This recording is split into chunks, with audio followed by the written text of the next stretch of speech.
at 3news.com. On Facebook, we're streaming live on 3FM 927. Coming up in the next 1.5 hours, NDC hits the street in barely 24 hours in a nationwide protest to demand forensic audit of the voters' register. Tonight, we find out who must intervene in the raging impasse between the largest opposition party and the Electoral Commission. Also here on Hot Edition this evening, the Ghana Police Service is currently addressing the media on its readiness for the protest tomorrow by the NDC. We'll follow every step of the way here on your Election Command Center. And much later, Senior Staff Association of Universities of Ghana vows not to call off strike until all demands and concerns are addressed by the government. We'll tell you more. Also, NPP NDC members clash at Goma West over drip machines commissioning. We have updates on that, plus the latest from all the political parties as they go around campaigning. Both John Mahama and Dr. Mahmoud Bawumia are in the Greater Accra region. We have updates from that here on your Election Command Center. The latest in business and sports for the next 1 hour, 30 minutes. We're live on KESME 107.1 in Tamale and beyond, and also on W 93.5 in Wa and beyond. For now, though, let's find out what's in the summary of the news. Grace Hamwajuman is here. Grace. So supporters of the National Democratic Congress, NDC, and the New Patriotic Party, NPP, have clashed over the commissioning of machinery for the district road infrastructure project DRIP in the Goma West districts of the Central Region. According to 3 news sources, the conflict began when NDC supporters questioned the decision to display images of Bismarck, Bezier, Inkum, the NPP's Goma West parliamentary candidates on the DRIP machinery.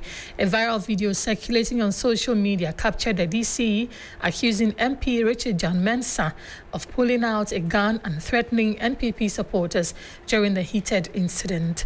Away from that, Dr. Matthew Kopu-Prempeh, the vice presidential candidate of the New Patriotic Party, has called on political parties, particularly the National Democratic Congress, to demonstrate their commitment to fighting illegal mining, commonly known as Galamsey, by signing a binding national anti-Galamsey pact.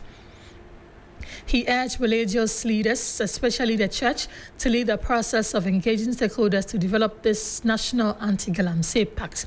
The proposed pact, according to him, should outline a comprehensive roadmap to finding permanent solutions to the Galamsey menace, which poses a serious threat to the environment and human life.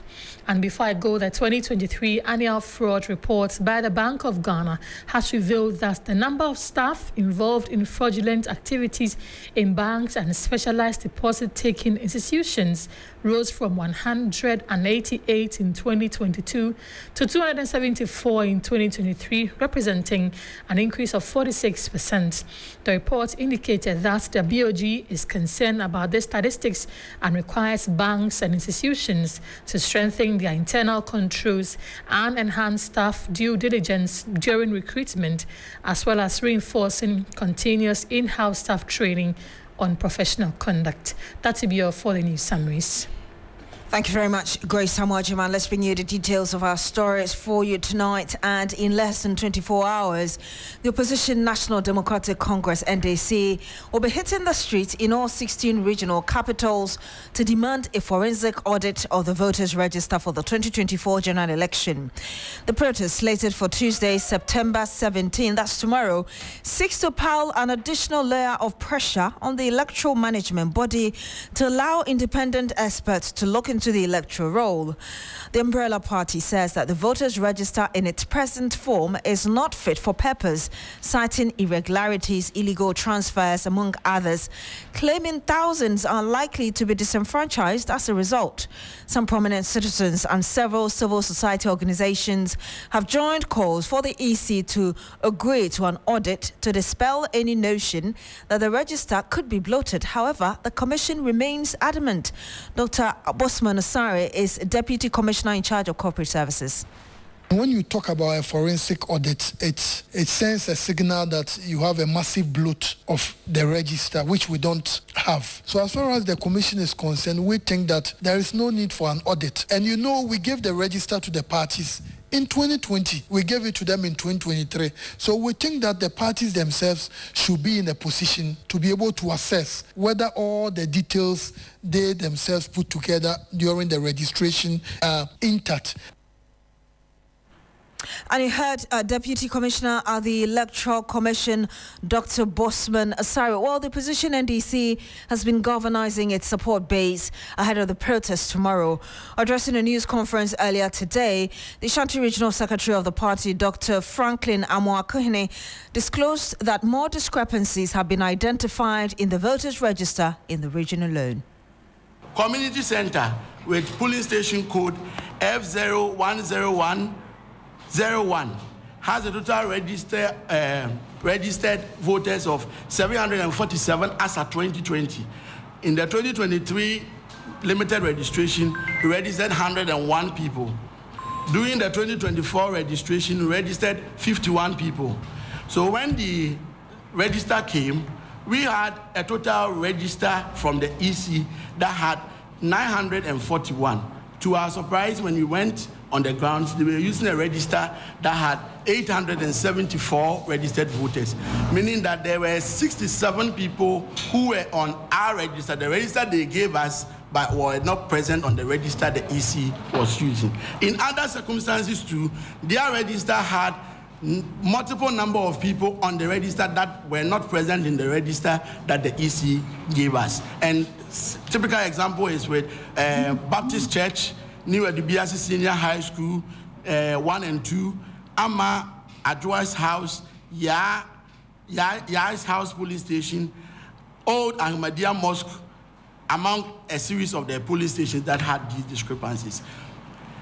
The second issue we also had with the register was with the transfer list. Usually when a registered voter is being transferred from the register, there is an absentees list that indicates from the parent polling station that voter has been transferred to a different polling station. And I heard that the Ashanti Regional Secretary of the NDC, Dr. Frank Amoakohene, founding president of Imani Africa, Franklin Cudjoe, says that the Electoral Commission is needlessly being intransigent. He says the EC's actions in the past have earned it some trust deficit. Well, I mean, as you know, we have a running battle of the Electoral Commission since 2019, when we realized that there was quite fraudulent in the number of processes, procurement processes. And of course, that followed all the other election issues that they had. To be clear, you know my position and you know Imani's position. We've never trusted this EC in the first place. You know what they did to us on South. So we never trusted them at all. As far as this matter goes, you have evidence, and I'm convinced beyond reasonable doubt that all the evidence the NDC has provided are actually true. And to the extent that the EC commissioners have been quite funny at trying to explain themselves, leaves so much to be desired. So I strongly support the call for audits, and I think we've done it before. This is not the first time. And they should allow it to be done. If there's nothing to hide, why don't have someone else audit your work anyway? I mean, that's the way it should be. I mean, the things I've seen are quite deliberate. Nobody can tell me these are minor administrative errors. These are deliberate infractions, and they have a long way to go to undermine the integrity of the election. So an audit is in order. Irrespective of this mounting pressure, as it were, the Electoral Commission is insisting that it has built-in mechanism that has resolved the anomalies identified. With had the EC been one truly independent and had not appendages of the current party government in power, with people at sensitive positions as the EC's IT issues, nobody would have bothered. But to add that to the litany of infractions they committed in the not too distant past, and the outright lies and the things they've done, you'll be trusting the EC at their own risk. And I think that's the position the NDC has taken. I don't think it's only the NDC. I think the movement for change has also spoken. And other independent minds, we just read out of Kofi Abuchi, my good friend. Yes. All these are very rich, praised minds in this country. They've all been calling for this type of audit. So why would we not allow them? You trust the EC at your own peril, you say. Some have suggested... Course, without a doubt. That is the EC. That is the procurement. I don't think you guys have forgotten so soon. That procured these biometric machines and rigged the process entirely. The bidder, the winner who they claim had the highest score, they rigged the rules. They rigged the figures. 885 plus 13 was supposed to be 98 or so. They gave it 106. And the second person got 102. But the first person was adjusted to the one who got 86 plus 13 and a total of 98. Turned out to have the bid. So you can't trust this EC at all. And of course, I'm surprised that any significant number of people even trust it. Look, all the Afrobarometer surveys have shown clearly that EC has the lead. It's part of those least trusted public institutions. And indeed, we read your piece on the BVDs and all of that, but others have also suggested that perhaps where we've reached, EC's eminent committee or the Peace Council should step in. Is that necessary? Yeah, madam, you've forgotten that the EC set up a whole body at the point in time, I think the 2020, to advise it. It contains eminent persons, religious persons. They didn't even respect it. And partly because the EC now has money, the state visits so all the money it needs to prosecute an election. Those times when the civil society, international donors were part of it, they dare not do the way they are behaving. So the question you asked me now, I think a lot of pressure should be powered by independence. But look, they don't even respect the Peace Council and all those religious groups. They just don't respect them. And that's what incompetence does to you. And you heard the founding president of Imani Africa, Franklin Cudjoe, speaking to me earlier on the Midday News, rejoined by Deputy General Secretary in charge of operations for the opposition NDC, Mustapha Gbande. He joins us live on the line. Good evening to you, sir. Thank you for joining us. Thank you very much for having me, and good evening to our cherished listeners. Mr. Gbande, how ready is the NDC for this protest tomorrow? Tomorrow's demonstration, we are very ready for it to partner with the people of Ghana, particularly those who have participated in the survey of the Afrobarometer, which suggests that they have little trust for the Electoral Commission. Those who have experienced and feel that the current Electoral Commission and its position is not just explosive, but is a recipe for conflict and nation destabilization, to join us. We are going to walk like the tortoise, so there's no speed at all. If you look at the letter from the police, we start the demonstration from 7 a.m. and terminate at the headquarters of the Electoral Commission. There is no suggestion as to what time we should close. We intend to spend minimum 2-3 days in that demonstration, where we walk. The old can join, the young can join, those who are disabilities can join, even the blind can join. As far as you have a vote and you are not sure whether the current setup of the Electoral Commission will create an enabling environment for you to vote, you should partake in this demonstration. The NDC and the people of Ghana are asking for just a simple exercise. Simple exercise as an audit. Everyone does an audit. An audit does not suggest the fact that something is necessarily wrong. As long as you suspect that something is wrong, you do an audit. If the audit proves to be right or wrong, it has been done. It just enhances the functionality of the system. And so I see no reason why any normal human being who has nothing to hide at the commission will be fighting against it. But they fight this at their own peril. I mean, I think that Jean Mensa and his cohorts are exposing themselves to unnecessary risk, to the people of Ghana. Because Ghanaians believe that this government is not just a waste of everybody's time. They have retrogressed our country. Coups are not something anybody supports in our country at this time. We cannot go to the street to destabilize the government. The only civil thing to do is to get an opportunity where you vote out these people from government. And if there's any human being who wants to thwart this effort, that person sets his or herself up for the anger of the people of Ghana. And today, those who are hard-pressed, those who are poor, those whose businesses have been collapsed, those who are suffering, people who are losing their business capitals should not direct their anger at President Akufo-Addo, but Jean Mensa and Bossman Asare are the ones who are doing everything possible to lead a syndicate that is intending to perpetrate electoral violence. And that is why we are calling for this audit. Whether they like it or not, we'll do the demonstration. We are all ready for it. That is a first civil action. If they fail, we will then have to ensure that much of the law established them for which they are refusing to do the right thing, we will take actions with due process and how the law allows us to protect our interests. That is what Ghanaians will do. So but first of all, we'll demonstrate. The last time we had any sort of clear picture regarding the security arrangement, it was when you were at the police headquarters and there was a confirmation that this was happening on the 17th of this month. So do I get you saying that indeed you're on the same page as the police going into tomorrow's... We are on the same page with the police. I mean, the police do not have a right to interfere with the pace or the movement of demonstrators.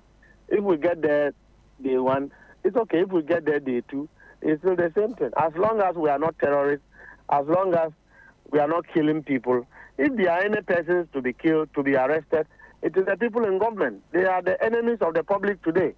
We are just demonstrating peacefully to call for an audit of the Electoral Commission's machinery and systems of election.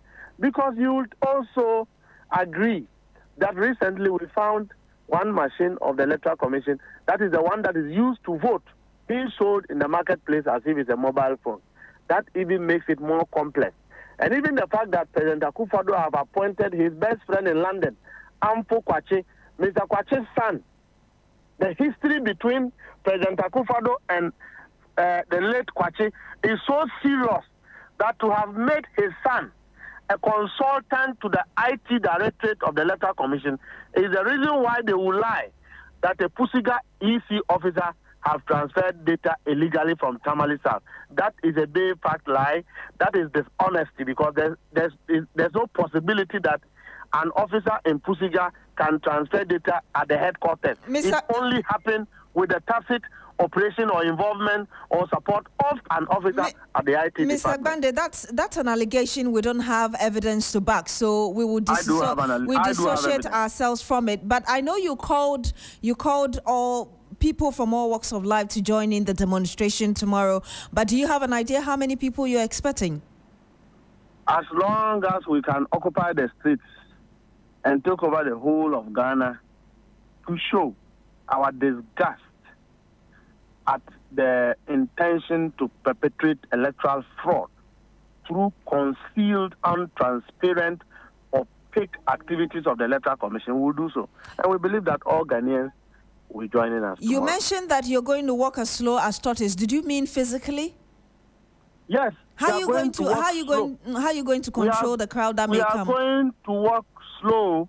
We are going to be organizing mini rallies in the process of the walk. We are not going to be in a hurry at all. We are going to go take it low step by step. If it takes us 3 days to get to Electoral Commission headquarters, so shall it be. The import of the question was to find out how you intend to assist the police in keeping law and order whilst you're on this protest. The police are paid to protect us. That's their job. If there's anybody they will blame for this suffering, they should blame a bad, corrupt Electoral Commission. We'll have to end it here. Thank you very much. Mustapha Agbande, Deputy General Secretary of the Opposition NDC. We're still live here on Hot Edition on 3FM 92.7. We're live on Kesmi 107.1 in Tamale and beyond. We're live on W 93.5 in Y and beyond. Still staying with the issues with the NDC's planned demonstration tomorrow. The Enough is Enough demonstration. We know the Ghana Police Service has been notified already. All the routes for this demonstration have also been agreed upon, and as of last week. And the Ghana Police Service, we understand, is also addressing the press related to the measures and also the deployment of their personnel for tomorrow's Enough is Enough demonstration. Christian Yale is my colleague at the police headquarters here in Accra, giving us an update on what the police has been saying all the while. Christian is connecting with us on the telephone. Chris, what's the police been saying? All right, Alfred. So the presser or the media briefing is just about to begin.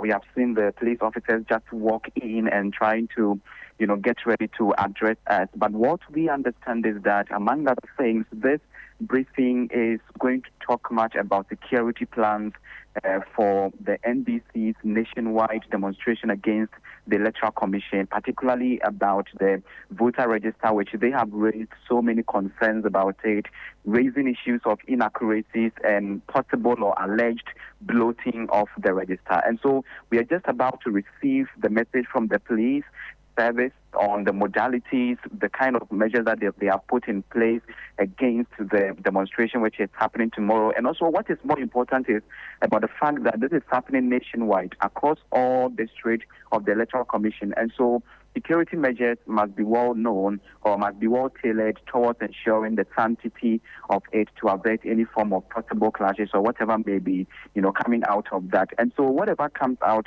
would let our listeners know. But what we know is that the police have already agreed on some plans with the National Democratic Congress, NDC, for this demonstration that they are going to have tomorrow. Here, right now, we want to know what exactly they have in place for the demonstration, Alfred. Good stuff. We'll connect with you shortly when they start to have an idea of what they're going to talk about. Chris, thank you so much. Thank you. That's Christian Yale, is our correspondent at the police headquarters here in Accra. The Ghana Police Service is just about addressing a press conference. We'll go back to that venue shortly to hear exactly what the police is going to put in place ahead of that demonstration by the NDC tomorrow. But let's say a bit further on this. Adib Sani is a security analyst. He's been watching closely the conversation and then also the comments ahead of this demonstration. And Adib, I appreciate your time here on Hot Edition and looking at the issues at play, and especially the level of expectation and then the heightened tension as a result of what the NDC has been talking about and going into this demonstration as well. What should be the security consideration for the Ghana Police Service? Well, the police would have to be of utmost professionalism.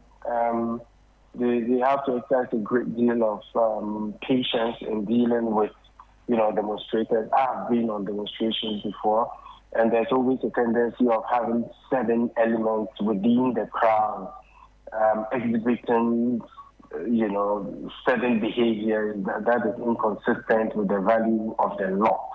And so the police would have to be extremely professional and approach things proportionately in dealing with demonstrations of this nature, because the fear is I wouldn't want a situation where the actions of a few people would influence the whole lot and, things might just get out of control. No, I wouldn't want that to happen. It is within the rights of the NDC to hold demonstrations if they feel that someone is up to something.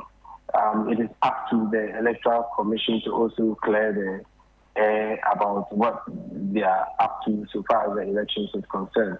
But one thing is for sure, and that is extremely critical: trust and confidence in state institutions' ability to conduct a free and fair election. That is why I am concerned when certain issues about the Electoral Commission is out there, because it creates a certain atmosphere of suspicion, within the political climate, and that, in my opinion, is what is really, something we need to be concerned about. And just on the back of that as well, now this is supposed to be a nationwide demonstration across all the 16 regions.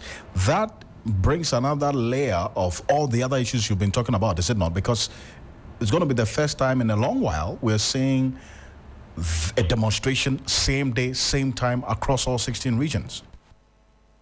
I think it's a show of force on the part of the NDCs. This is definitely calculated There's absolutely nothing fundamentally wrong with that. What we want to see is a peaceful protest, and in the end, everybody is able to get home safe. But like I always indicate after, you see, this election we are going into is a decisive one, but the stakes are high. That is why we need to be mindful about our rhetoric. Because when you paint a certain picture, the Electoral Commission is out to do this or that, it sends wrong signals to your support base, and that could be catastrophic. On the other hand, the Electoral Commission would have to also be very transparent in dealing particularly with the parties, and because they also have legitimate concerns about the biometric machine that got lost. Then we also saw a video of a gentleman selling one of the biometric machines, and we had some discrepancies in the electoral roll and all that. So these are legitimate concerns that I think should be addressed without emotions, okay? Because this is a simple democratic exercise which, in my opinion, could have been done without all the hullabaloo and the tensions all over the place. I think it is sad. And as someone who has done a lot of work with respect to elections in other countries, what is currently happening with the climate, with the suspicion, with the heat, is of concern to me, because it's quite synonymous with Kenya pre-2007 and Ivory Coast pre-2010. We saw all these tensions, all this rhetoric. Political party commentators go on radio, on TV, spew out a lot of incendiary statements, which I am very concerned about. And that's a concern that many also share. And maybe in just a minute on this, whether the Electoral Commission's own posture, as it were, has also helped in addressing the element of mistrust that you talk about. There was an IPAC meeting, and I'm sure the Electoral Commission wanted to use that as an opportunity to address the myriad of complaints coming especially from the opposition NDC. But it doesn't have to end there. I think there's a need for more transparency and more building of trust and confidence in the process by the Electoral Commission. So it doesn't just have to end with IPAC meetings. I mean, as often as possible, the Electoral Commission would have to get the political parties involved in their day-to-day activities so far as the elections is concerned. Adib, thank you so much. Appreciate you. Adib Sani is a security analyst joining us here on Hot Edition on 3FM 92.7. We're live on Kesmi 107.1 in Tamale and beyond. Also on W 93.5 in Wa and beyond. Let's go back to the Ghana Police Service headquarters, where the police is updating the media on the routes as agreed for the NDC's nationwide demonstration and some details as well. Let's cross over to the Public Affairs Directorate of the Ghana Police Service live here on Hot Edition right now. The office in Bunu region, that is Sunyani, NDC regional office, Sunyani Zongo, ADB roundabout, Rex roundabout, and then Electoral regional office. In the northern region, the demonstration will start at the Jubilee Park, through the Central Mosque, through West Hospital, Abuabo Traffic, Taxi Rank, Azoka Roundabout, Post Office, Star Oil Junction, EC Office Junction will be the termination point. Upper East, Bolgatanga, Jubilee Park is where the demonstration will begin. Super Service Junction, through Snitch Traffic Light Junction, Well Filling Station, opposite the OA Station, Fire Service Junction, through Stadium Traffic Light Junction, Library Junction, Hospital Runabout, Regional Office at Bukere will be the termination point. In the Upper West region, that is Wa, The demonstration will commence at the Ministry's Block C, through the police station roundabout, main traffic lights, Kambali Junction, Regional House of Chiefs Junction, Sombo, Regional Electoral Commission Office, Sombo, as the termination point. In the Western region, 2nd D, the demonstration will begin at the Takoradi Shopping Mall, through Pipe Ano, through Takoradi Mall, through Pipe and traffic intersection to number 9, through traffic intersection, Obri Junction, Fijai, Efiam Kwanta Regional Hospital, 2nd D Beach Road, and Namase Roundabout, Naval Base Junction, European Town Post Office, and the EC Regional Office. In the Central region, that is at Cape Coast, it will begin at Swidu through Bakano Roundabout to Pedu Junction through Regional EC Office as the termination point. In the Western North region, that is at Seshi, the demonstration will begin at the NDC party office through Seshi, Junase, through Forestry, through ECG Road to terminate at the regional office of the EC. In the Eastern region, Koforidua, the demonstration will begin at the Koforidua Prisons Park through Estate Junction, through Estate Junction, B Foster Traffic Light, YK Traffic, New Drabin South Municipal Assembly Junction, PWD Crossroad 1, PWD Crossroad 2, Augusta Market Junction, Electoral Commission Junction to the EC office. In Oti region, Dambai, the agreed routes are as follows: NDC party office, Principal Streets, GBC roundabout, fire service station, gateway to terminate at EC office in Kwanta.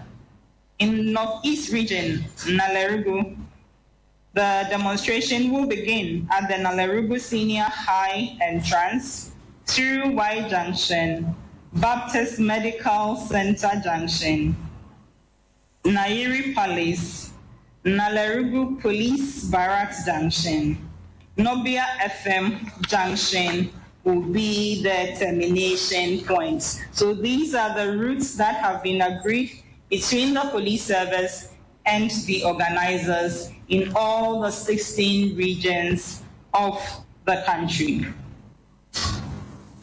I wish to add that the organizers of the demonstration have been duly notified of their responsibilities under Section 3 of the Public Order Act 1994, Act 491.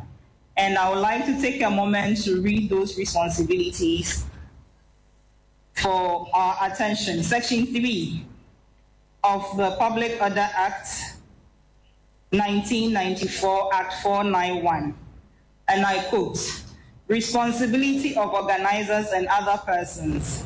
1.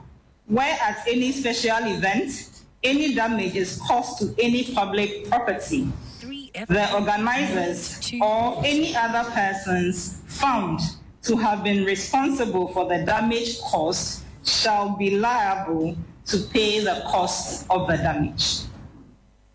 2.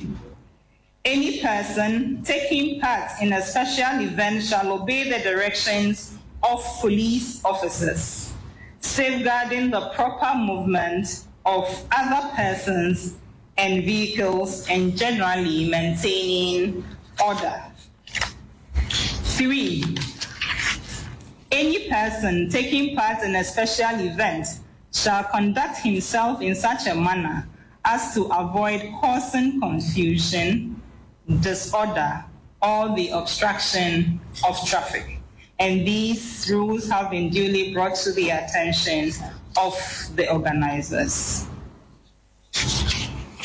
The organizers have also been informed that they have a duty to abide by all other laws, since they will be held responsible for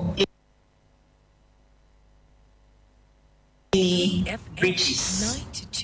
We would like to urge the organizers and also all participants in this demonstration to adhere to these arrangements and ensure full compliance of laws and all regulation. Now, our assurance to the good people of Ghana, the general public, we would like to once again give our assurance that the police will ensure the maintenance of security, law, and order throughout the period of the exercise and beyond. Thank you very much for your attention. We look forward to meeting you on the field. Unfortunately, because of time, we won't take questions. Tomorrow, I'll meet you at the demonstration grounds, and I'll be happy to answer any questions you might have. Thank you so much for coming. And once again, our sincerest apologies for the late starts. And that's a live coverage of the Ghana Police Service press conference detailing the measures put in place ahead of the NDC's nationwide Enough is Enough demonstration as across all 16 regions of the country. We just heard ACP Grace Ansa Akrofi, who's the Director, Police Public Affairs Directorate, addressing the press, giving details of the routes as agreed in all the 16 regions where the demonstration is expected to take place. The Ghana Police Service giving the assurance of protection and also maintaining law and order. And we here on your Election Command Center will be on the ground in all 16 regions, bringing you every minute detail, all the exclusive information as well, following the NDC demonstration. In fact, all like-minded persons, following them boot for boot every step of the way here on your Election Command Center. It's some 20 minutes to the 12 of the hour.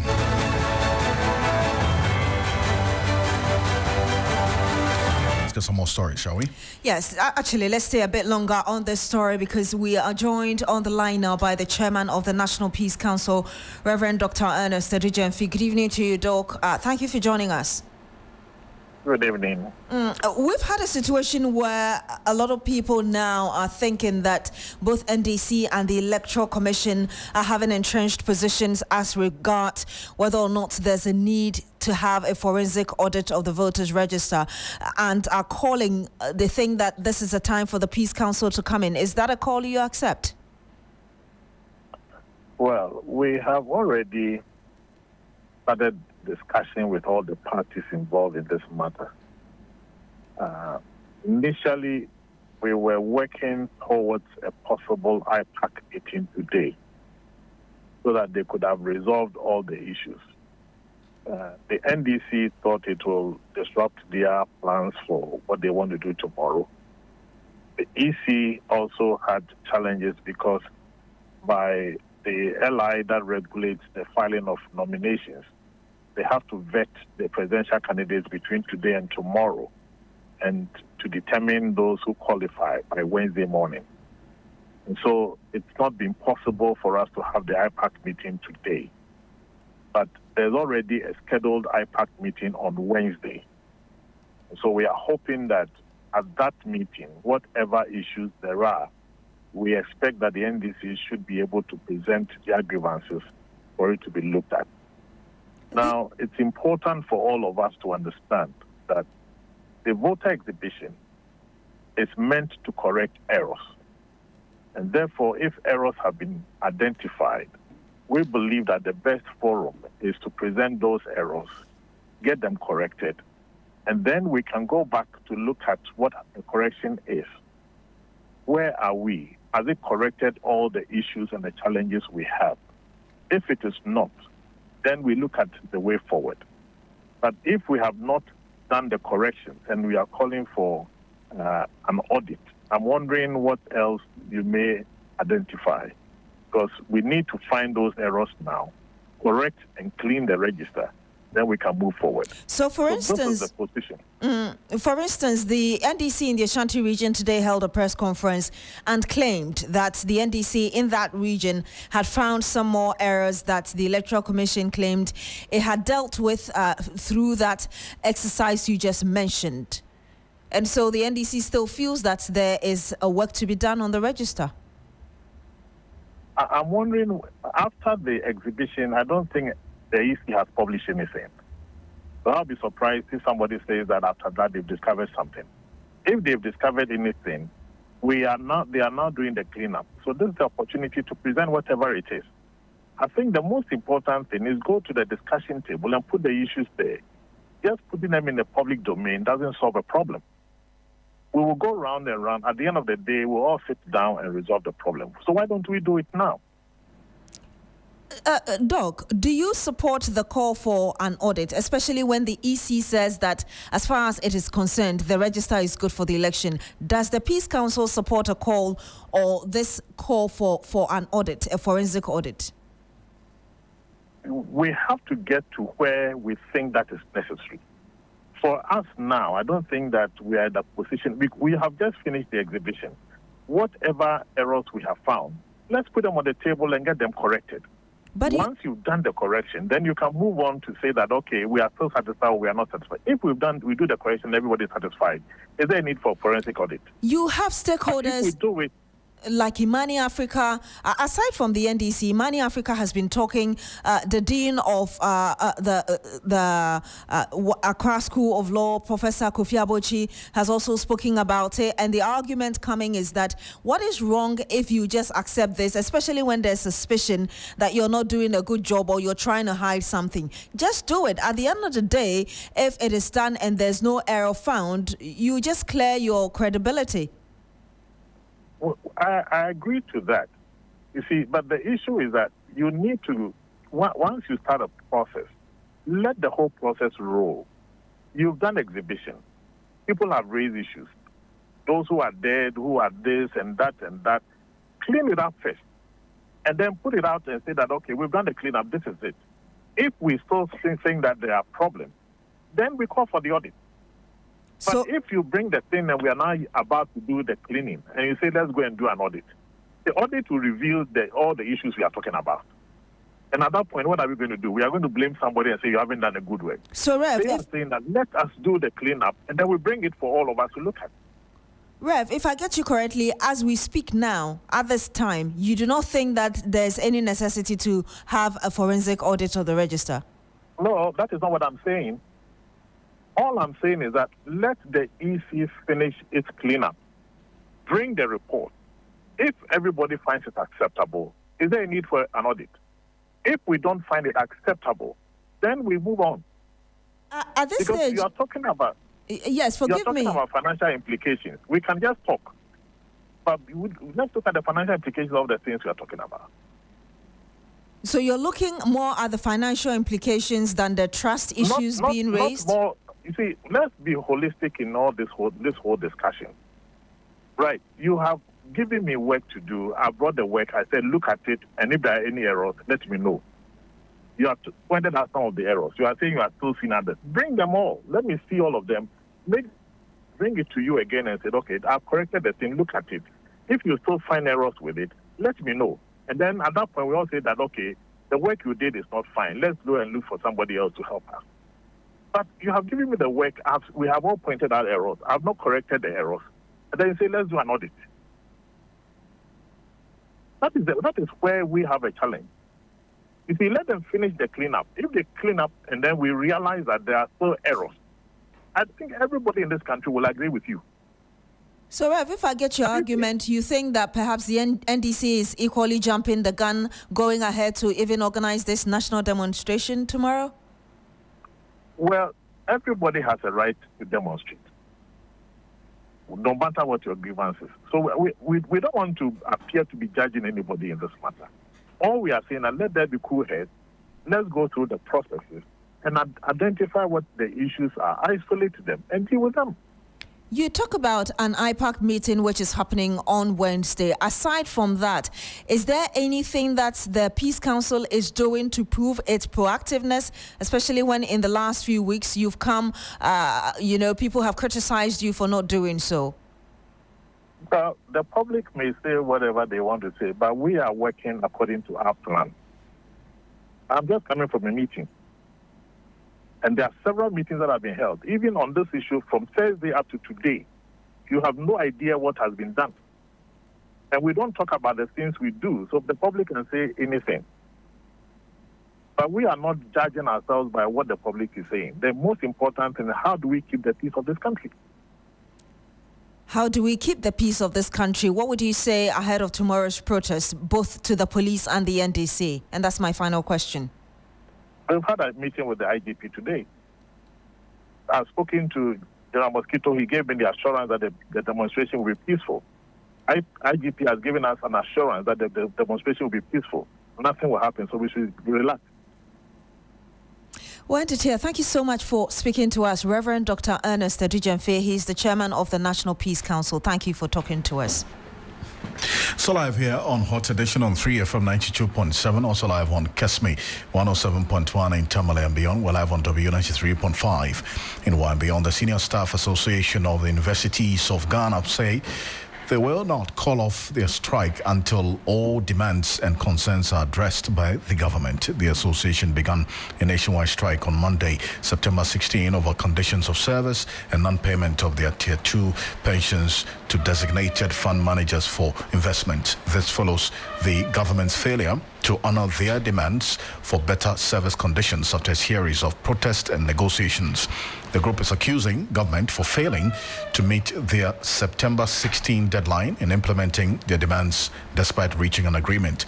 They claim government has reneged on paying them the new rate of vehicle maintenance and related allowances, as well as failing to release their Tier 2 deductions to their fund managers since January 2024.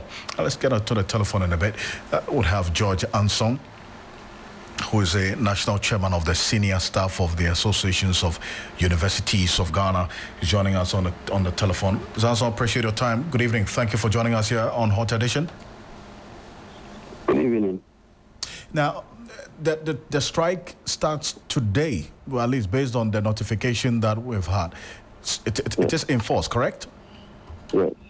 See, and first off, let's establish a number of things. Is it that you've been engaging government over the period and there hasn't been any reassuring response for you? Sure. Is that what has been happening? We have engaged, we have even used our visits to help us reach government for government to do its part of the agreement or honor its part of the agreement, but nothing has come out. I see. So, with the engagements you've had with government, what do they tell you, or what has been the responses to your? Nothing. The letters we wrote, nothing, no response. You wrote letters to which ministry exactly? Nothing has been said. Which ministry did you write the letters to? The Ministry of Finance. The Finance Ministry? Yes. And there was no response to the letters you've written so far? So now, nothing. And within this period, did you at any point, as it were, give a prior notification before today that if the demands were not met before today, there was going to be a strike? Yes, we issued a press statement. We also wrote to the National Labour Commission. And which groups constitute the membership of the Senior Staff Association of the Universities of Ghana? Reason why this strike is a real concern? We cover almost all the public universities apart from this university around Legon. I forgot the name. UPSA. Apart from UPSA, all the rest are members of UPSA. But even UPSA, they are also part of the strike because FUSAG, they belong to FUSAG. FUSAG is also part of us in this fight. So I would say that all the public universities are involved. And your members are made up of who exactly? Our members our members are everywhere in the university. Talk of the administrative staff, talk of library, talk of finance, talk of hospital, business school teachers, maintenance, transport, security. Every part of the university, our members are there, and we are in the majority. That's certainly a very huge membership, at least, cluster that you have. Sure. And that leads me to the very final question. What are the specific demands in these conditions that you're asking be fulfilled before you call off the strike? Oh, that government should honor is part of the agreement by paying the money that is supposed to pay. And that is all, because we are all enjoying a similar agreement or the same allowance. Senior staff, senior members, junior staff, this particular allowance, we all enjoy. Why is it that we have reached agreement with government? Senior members have reached agreement with government.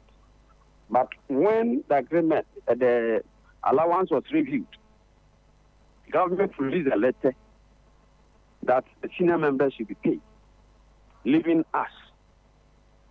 So we agitated that we're going on strike. And then a day before, government came out with a letter. So we said, let's pause. One government has got a letter. Let's give government the benefit of the doubt. Government to pay. That was in August, July. So now, government has failed to pay. Another review has come. That is July to December. Government again has written that the senior members should be paid, leaving us. And we think we can't take it anymore because we see it as discriminating. Why is it that we all prepare one meal, and then when it comes to sharing, we put your bowl aside and serve somebody, whilst we all joined in preparing the meal? We think it is not fair, and we are being discriminated, I think. Another issue is our pension money, which is so dear to our heart, that every month 5% of our basic salary is deducted, and government is supposed to remit these monies to our fund managers to invest on our behalf. Since January, government has failed to pay. Another issue in connection with this tier 2 is some interest calculations that government needs to look at, because what government used initially was simple interest, the formula for calculating that interest. And we said we'll not agree. It should be compound interest. The National Labour Commission instructed government to go and do the needful. We have followed up till now. Government has failed to honor that. And these are the reasons why the National Executive Council has decided that enough is enough. Until government pays us all these monies, everybody should stay home. Sanson, appreciate your time on this detail. Thank you so much. Welcome. That's George Anson, is National Chairman of the Senior Staff Associations of the Universities of Ghana, who have declared a strike beginning today until whatever time that their demands are met. You're still live here on Hot Edition on 3FM 92.7. We're live on Kesmi 107.1 in Tamale and on W93.5 in Wa and beyond. Michael Obodo standing by with the latest in the business news. Stay with us. Everyone is running to Bills. Enjoy the peace of mind that comes with acquiring any of our loan facilities. For whoever you are and whatever you're doing, Bills has a product for you. No susu, no deposits. All you need is your Ghana card. Call 0302-200-390 or 0596-928-33 today and live a bill-free life. Bills Microcredit is licensed by the Bank of Ghana. Bills, financing your needs. Terms and conditions apply.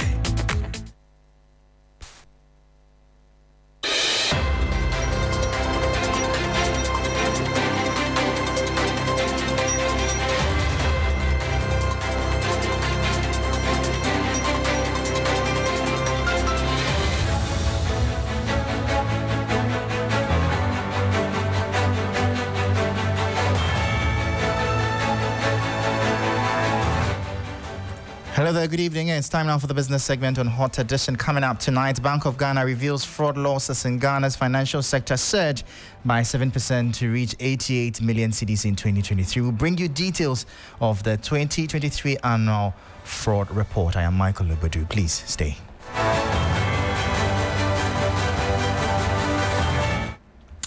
And thank you so much for your time. Straight into our top story. And the Bank of Ghana's 2023 annual fraud report has revealed a worrying trend in the financial sector, with a 7% increase in fraud-related losses amounting to approximately 88 million cedis. The rise is largely attributed to fraudulent withdrawals, cyber fraud, and SIM swap-related schemes, with total fraud cases also rising by 5%. The following 3 Business News Desk report has the details.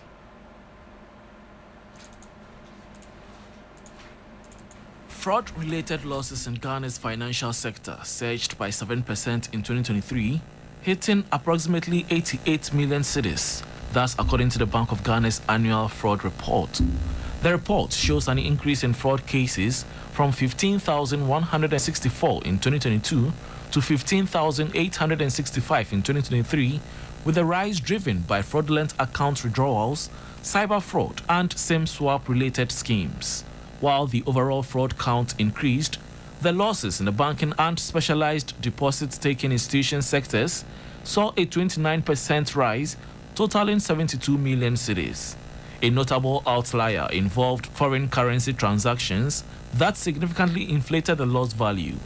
In contrast, payment service providers reported a decline in loss value from 26 million to 16 million cedis, despite a 20% increase in cases.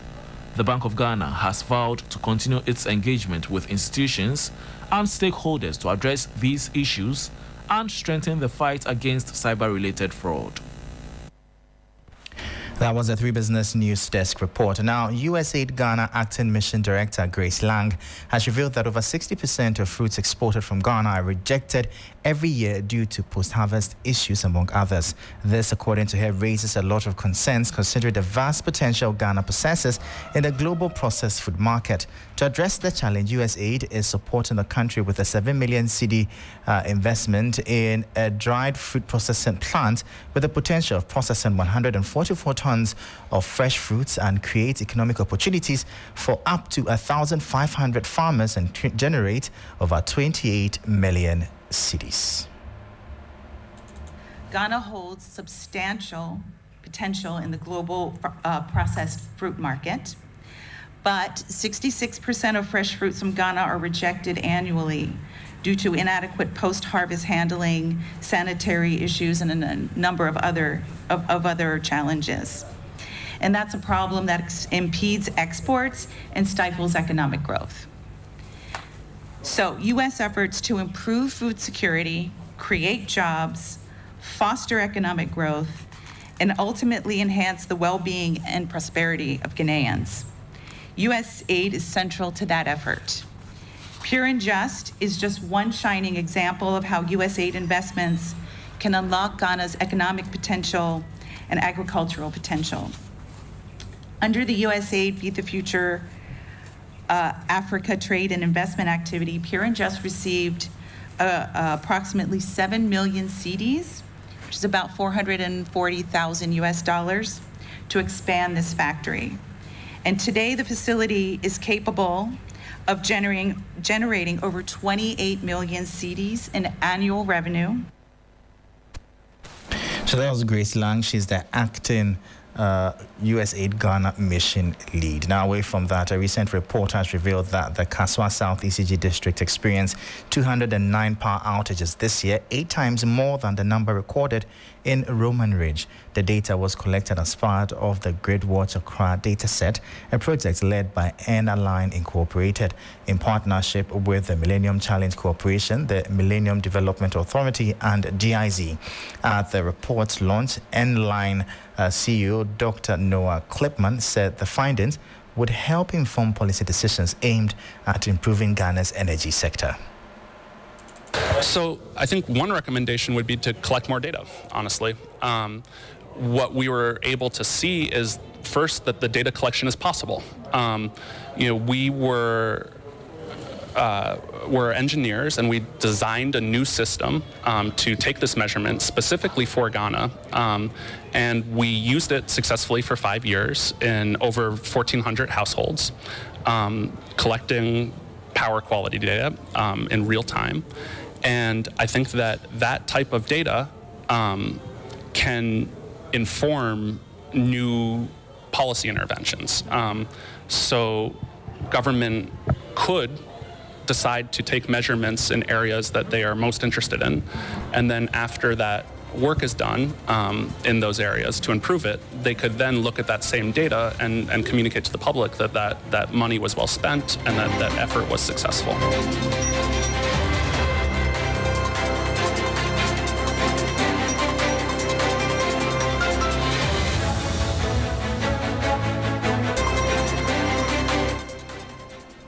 So that was Dr. Noah Klipman. He's the Chief Executive of N-Line, bringing an end to the business segment on Hot Edition. For more business stories, please check out our website. It's 3news.com/business. I am Michael Obodu. Thank you for listening. As always, please stay safe. Up next is sports, and Bill is on standby.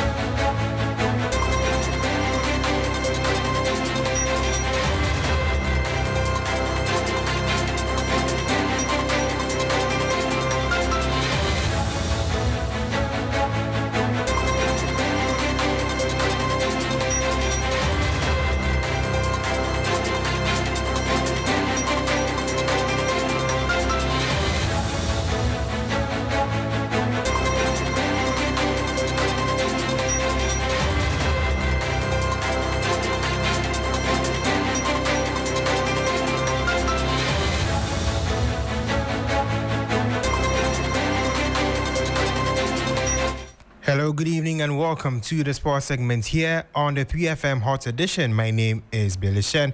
Let's start off with the CAF Champions League, where Samatex earlier on Sunday drew 2-2 with Raja Casablanca and will need a big performance in the second leg to qualify to the group stages of the competition.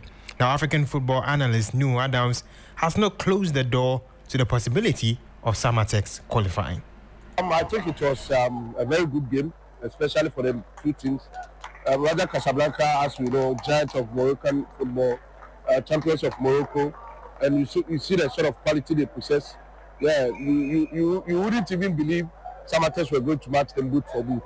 And I like the way Samatex reacted when they went down by a goal. They came back, equalized, and then got the lead before the halftime. But the second half was a bit of a balanced game because Raja Casablanca came with a different strategy.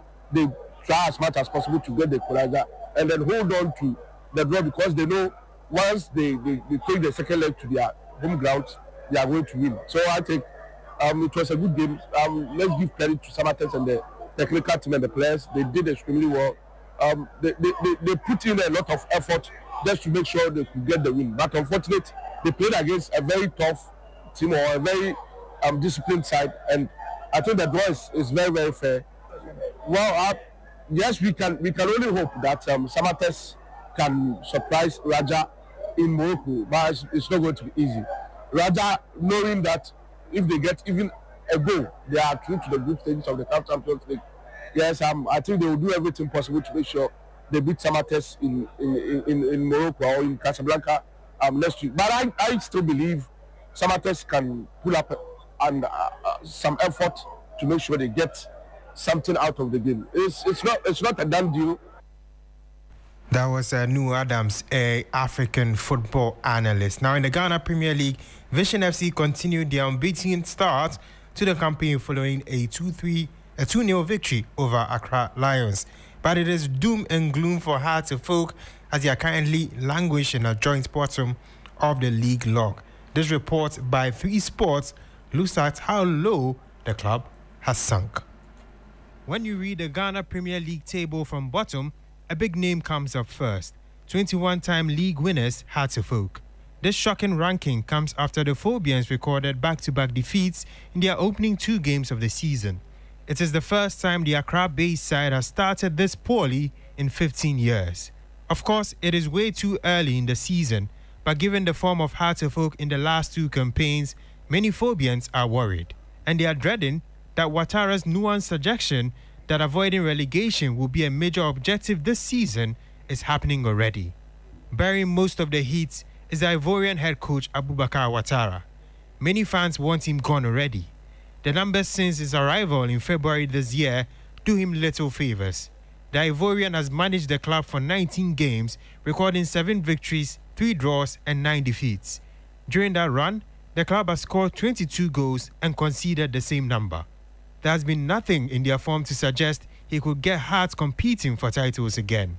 With Bechem United, Nations FC and Aduana FC lined up next, the pressure on Ouattara to avoid earning 0 points in his first 5 games is real. There are many Phobians who fear another relegation scare after narrowly escaping the drop in the last 2 seasons. The cloud hanging over Hearts of Oak is a dark one, and every match day, when they fail to win, the voices for the need for major changes to distasteful prospects of relegation will get louder. It would indeed get louder. That was a report on how low Hearts of Oak have sunk in the last few games. Now in Europe, heading the hearing into Manchester City's 115 charges for alleged breaches of the Premier League's financial rules begin on Monday. City were charged and referred to an independent commission in February 2023 following a 4-year investigation. Now it's alleged City breached its financial rules between 2009 and 2018. City strongly deny all charges and have said their case is supported by a comprehensive body of irrefutable evidence. That brings an end to the sports segment here on a 3FM Hot Edition. My name is Billy Shen, and Beatrice, Alfred, and the rest of the team are on standby with more.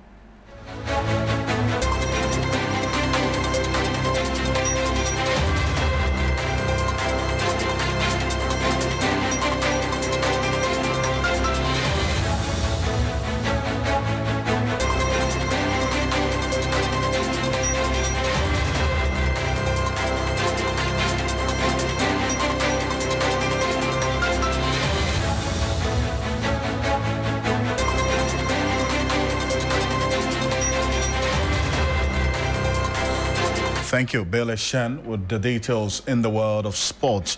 It's all live here on Hot Edition on 3FM 92.7.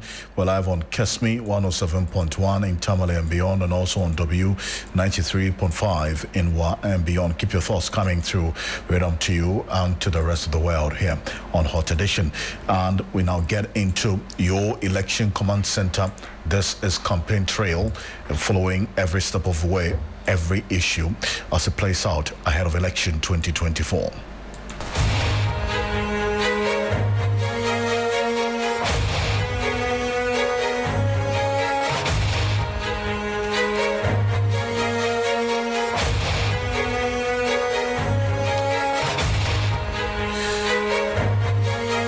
The Speaker of Parliament, Right Honourable Alban Bagbin, has expressed disappointment in President Akufo-Addo for failing to show exemplary leadership in managing the affairs of the country. Speaking in an exclusive interview with 3FM, Alban Bagbin urged the first gentleman of the land to stamp his foot on the ground on issues that affect citizens.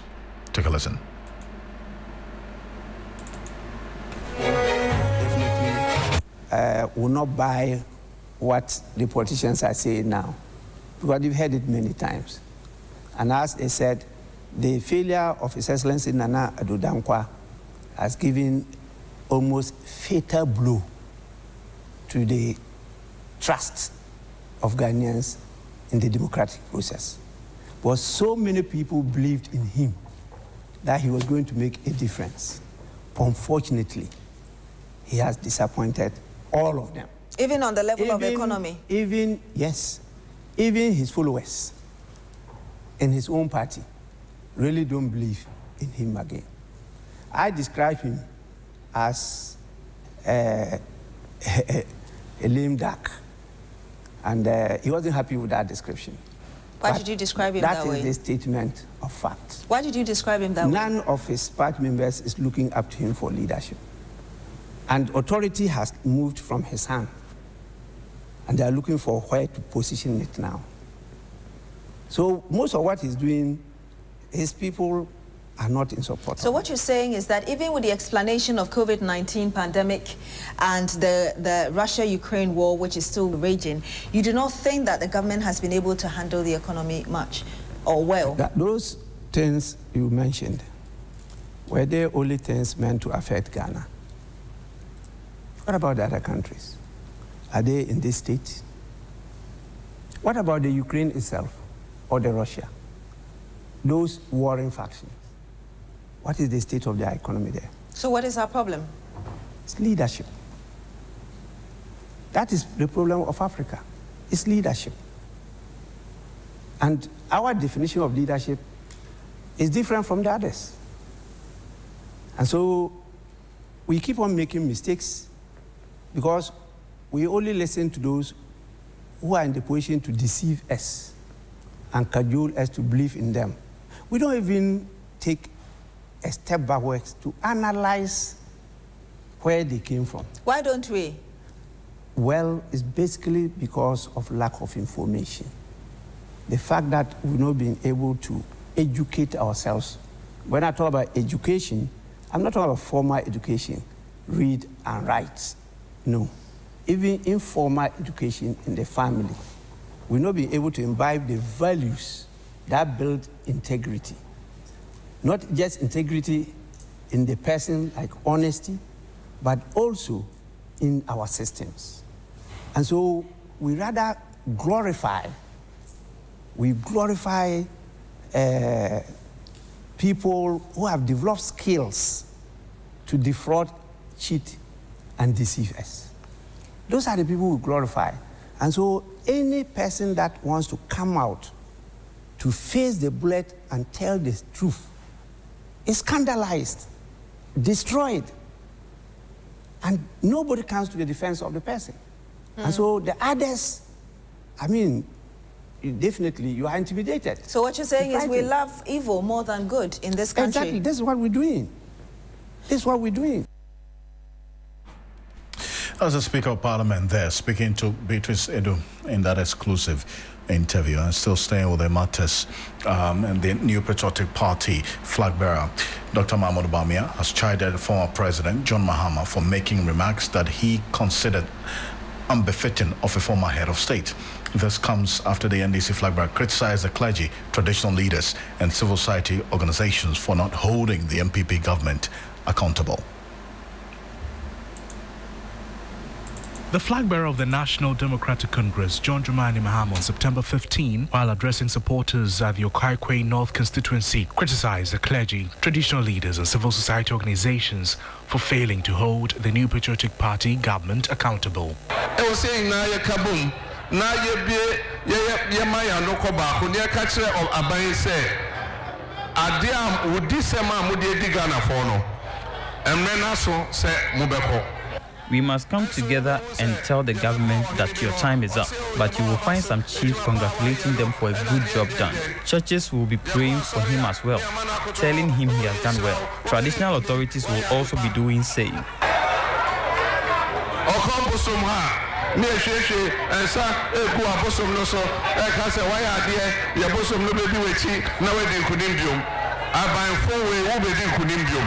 You want to win with this kind of bad governance. These are things that hinder our development. And no any hypocrisy is what is pulling this nation back. If we see the truth, if it's black, it's black. If it's white, it's white. It doesn't matter who is in office. We must be truthful at all times. In response, the flag bearer of the NPP, Dr. Bawumia, on his campaign tour of the Greater Accra region, said John Mahama's statements do not reflect the stature of a former president.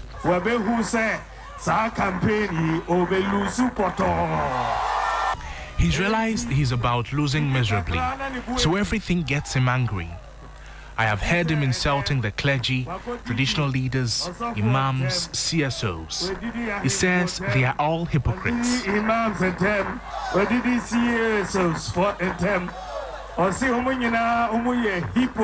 Should such statements come from a former president? Now he says the MPP government is a foolish government. Should such statements come from a former president? We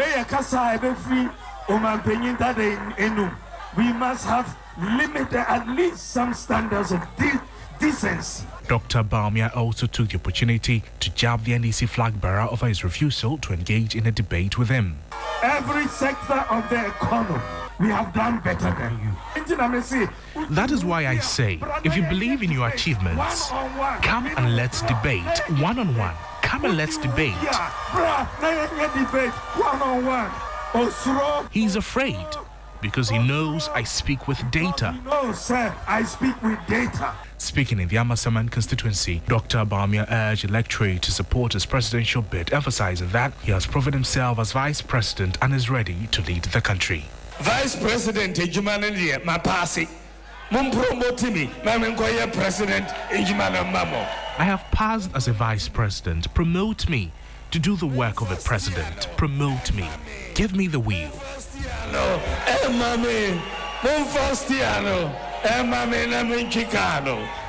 Mapasi, Vice President Ejumalo.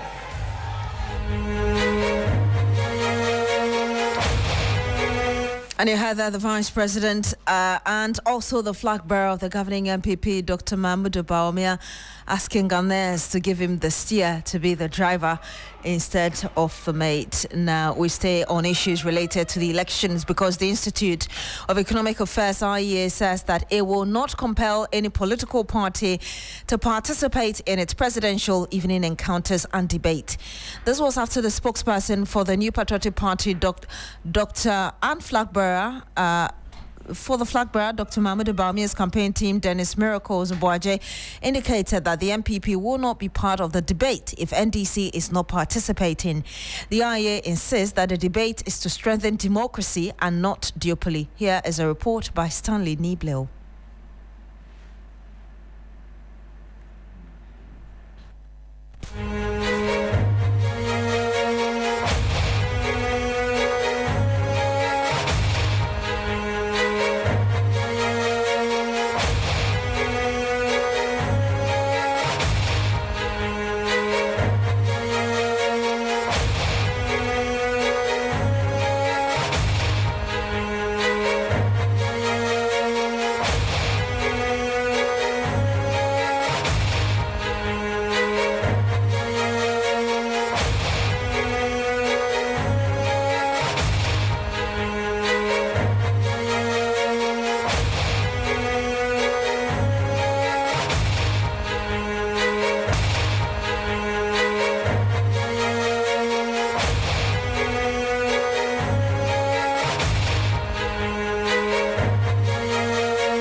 And you're still here on Hot Edition on Shri FM 92.7. Let's bring you Most Reverend Kwabena Boafo, who is the chair of the IEA Debate Committee.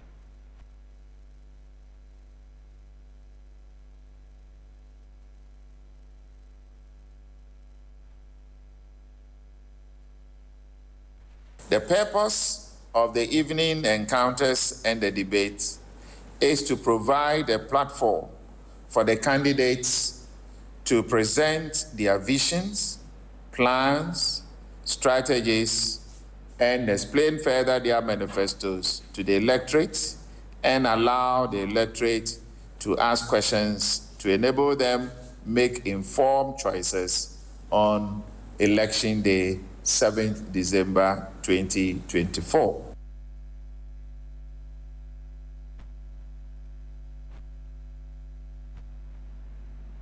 Well, MPP flag bearer Dr. Mahmoud Bawumia has chided former President John Mahama for making remarks he considers unbefitting for a former president, and that's something we brought you earlier.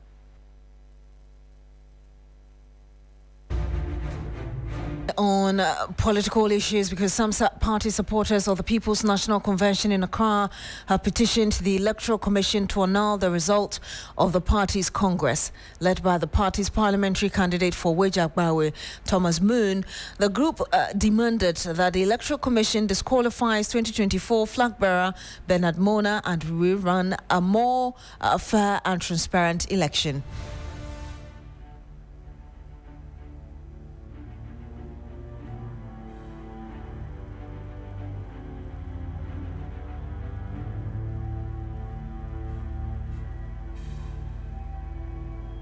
He has to be disqualified.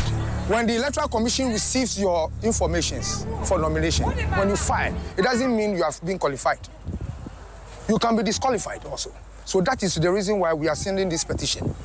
For them to cancel that 7th September election. Cancel it. Have a rerun. So that all of us here, our votes should count. I don't hate Bernard Mona. I don't envy Bernard Mona. He is my friend. I don't hate Apasera. I don't dislike him. He's also my papa, he's my friend. But what we are demanding for is fairness, integrity. This is politics. I didn't cause what happened. It's the fault of the EC. And we are calling on the EC to stand firm so that they don't shame themselves. They caused what happened. A date was fixed for the election, which nationwide everybody knows. Whether they change that date, whether some party members change it, we don't know, we can't tell. But for them to have such an election, we went there, we saw everything. So we found out that we have to just petition the EC, that's all.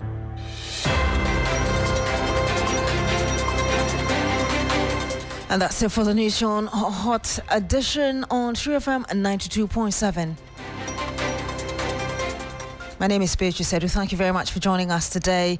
Log on to 3news.com for more news. Have a good evening and do enjoy the rest of our programs.